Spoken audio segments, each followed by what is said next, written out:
Olá, alunas e alunos, tudo bom com vocês? Estamos aqui para mais uma aula, dando continuidade às aulas que a gente já tinha continuado na aula passada. Tá? E hoje a gente vai falar sobre maritimidade e continentalidade, beleza? Vamos lá para o nosso quadro?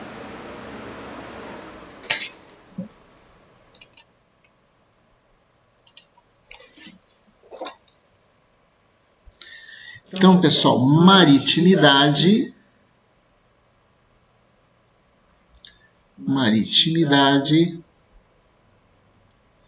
e continentalidade. Qual a influência desses fatores na dinâmica da atmosfera? Então, basicamente, a gente pode se referir, a essa dinâmica como sendo, imaginando, por exemplo, que as águas evaporam dos oceanos, formam as nuvens. As nuvens, elas são direcionadas, elas são sopradas por diferença de pressão para os continentes, e nos continentes, devido à variação de temperatura, a gente vai ter a precipitação na forma de chuva. Só que à medida que elas vão indo para o interior do continente, elas vão perdendo essa carga d'água. Elas vão diminuindo a quantidade de umidade. Ou seja, isso vai levar que nas regiões litorâneas, então aqui no litoral, você vai ter maior umidade. Tá? Então, no litoral, a tendência é de você ter maior umidade. Então, você tem essa característica. E no interior, você vai ter uma situação maior de seca, vai ser mais seco. Então, aqui nas áreas, do interior, nós teremos o ar mais seco. Então, essa é a influência. Então, maior umidade no litoral e no interior mais seco. Isso, pessoal, faz com que você tenha, por exemplo, como característica, o ar mais úmido, o ar úmido, ele tem uma capacidade maior de reter calor. Então, ele retém calor. Isso faz com que você tenha, durante o dia e a noite, você tenha o que a gente chama de baixa amplitude térmica. O que é amplitude térmica? A amplitude térmica é a diferença entre a temperatura máxima e a mínima.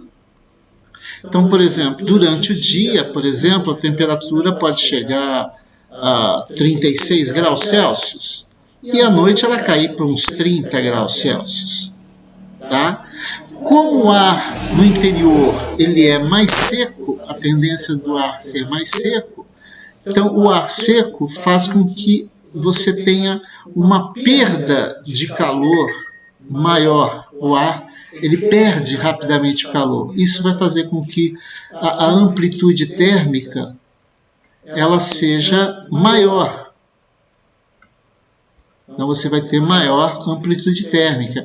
Portanto, durante o dia, as temperaturas vão supor que chega a 36, 40 graus, e à noite, em alguns casos, ela pode chegar até 36 graus Celsius. Então aqui, quando você tinha uma amplitude térmica de 6 graus Celsius, aqui você pode ter uma amplitude térmica de 30 graus Celsius. É o que acontece nos desertos, por exemplo, como o deserto do Saara, tem temperaturas extremamente baixas à noite. Em outros desertos também, você tem essa característica de variações muito grandes de temperatura do dia para a noite. Tá? Então, essa é a influência da maritimidade e da continentalidade. E você tem uma outra característica também que a gente pode colocar aqui também, que é durante, quando você tem situações onde você tem relevo. Então, você pega, por exemplo, regiões onde você tem alguma elevação, tá? E aí você tem a formação de nuvens nos oceanos, né, devido à evaporação. Essas nuvens elas são direcionadas para os continentes e quando ela encontra qualquer tipo de barreira, a tendência dela é de subir.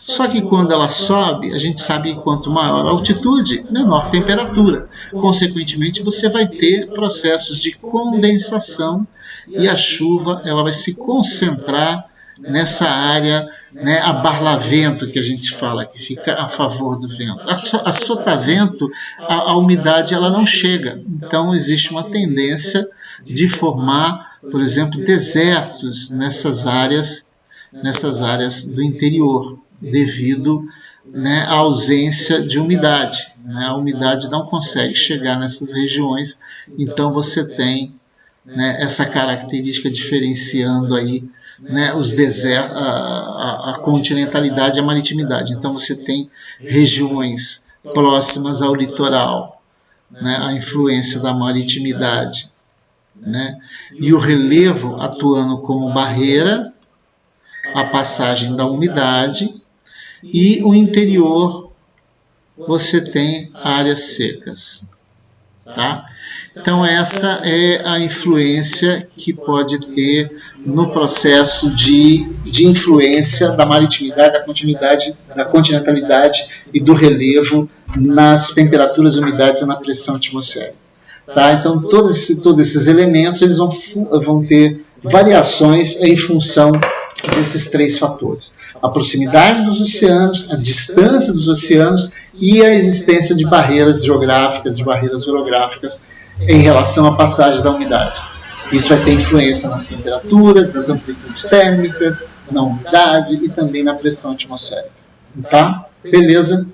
Então até a próxima aula.